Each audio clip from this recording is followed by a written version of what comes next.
Welcome to the subject of mass and balance, which you will find is essential to a pilot's preparation for every flight. The subject is closely linked with aeroplane performance. Your preparation for flight departure must include completed mass and balance calculations. The flight cannot depart unless the mass and balance has been calculated and checked. The operator of an aeroplane is responsible for preparing and completing the relevant mass and balance documentation prior to flight. The aeroplane commander has to check and sign that the mass and balance documentation is correct as part of his flight preparation. The lessons will cover mass and balance legislation, terminology, and calculating and changing centre of gravity. At the end of the course, you will be able to understand and construct a load and trim sheet, as shown on screen.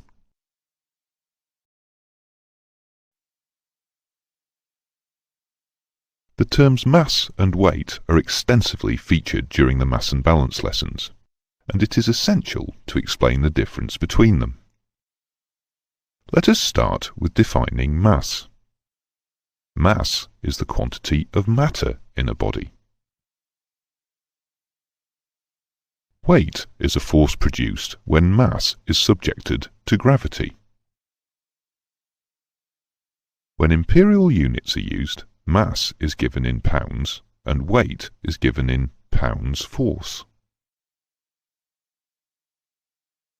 You will also use the International System of Units, or SI units as they are known.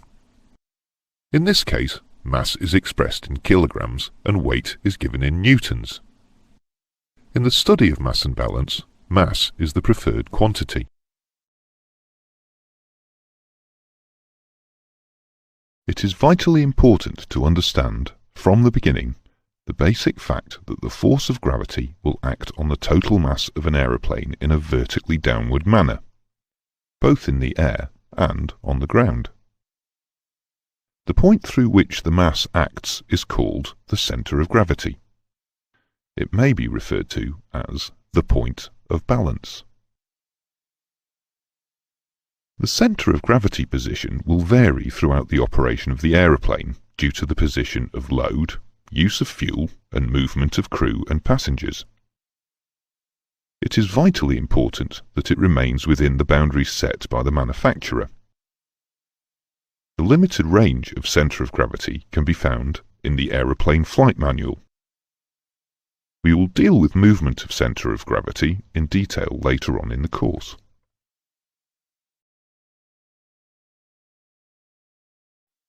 In this scene, we will look at the factors affecting mass and balance which individually or collectively have an important influence on aeroplane operation.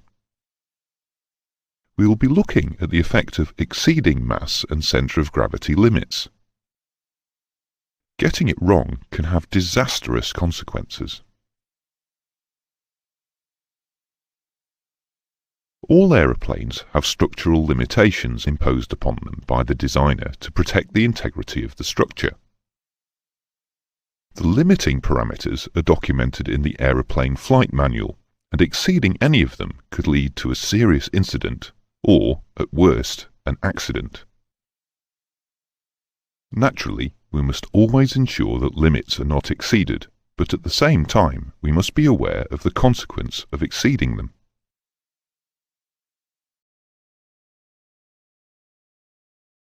There are several effects of exceeding mass limitations. The effect of exceeding the mass limits for takeoff and landing would result in increasing the limiting takeoff and landing distance requirements. A further effect of exceeding mass limits will result in the rate of climb and ceiling or flight level being reduced. Another effect of exceeding mass limits will be to reduce the aeroplane's range and endurance. The aeroplane's speed range will also be affected if mass limits are exceeded. It will reduce the maximum speed, normally a Mach number, and increase the stalling speed. Exceeding mass limits will have an important effect on aeroplane manoeuvrability, because of the decrease in ability to change its flight path.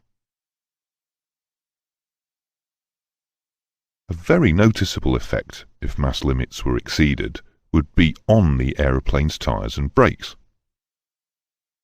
The excess mass would quicken the wear of tyres and brakes, shortening their life. Exceeding mass limits will place undue stress on the airframe, which would eventually shorten the fatigue life of the aeroplane.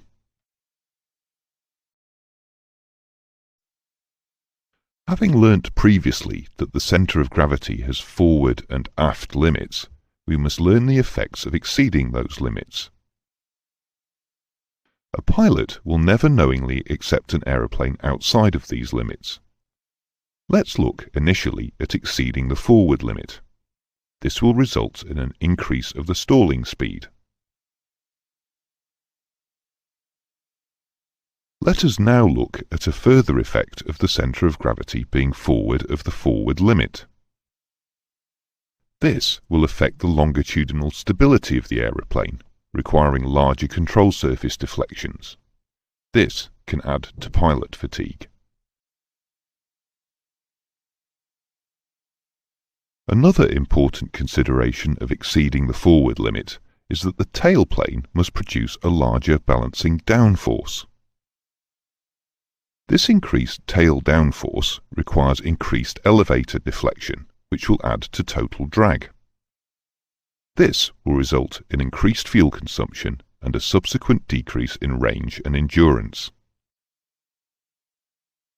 Exceeding the forward limit will also affect the speeds used in takeoff calculations, notably the decision speed V1, the rotate speed VR, and the minimum unstick speed VMU. This will also result in an increase of takeoff distance required.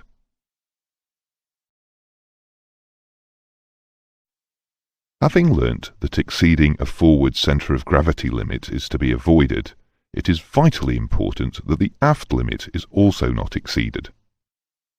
If the aft limit is exceeded, the longitudinal stability is reduced, which means that stick forces will be light. This could lead to the airframe being overstressed. If the aeroplane inadvertently went into a spin with the aft limit exceeded, a flat spin could ensue. In these circumstances, it would be more difficult to recover from the spin.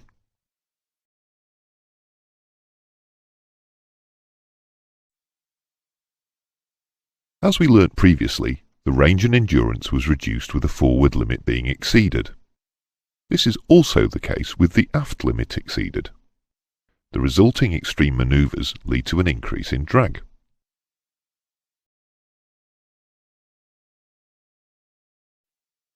Having successfully completed the first lesson, you will have learnt the importance of mass and balance and its relevance to our pre-flight preparation and aeroplane performance for a safe flight. We have explained the difference between mass and weight. We have looked at the association between mass and centre of gravity. We have also looked at the factors if the centre of gravity limits are exceeded. To conclude, we have looked at the effects on aeroplane performance of exceeding mass limits.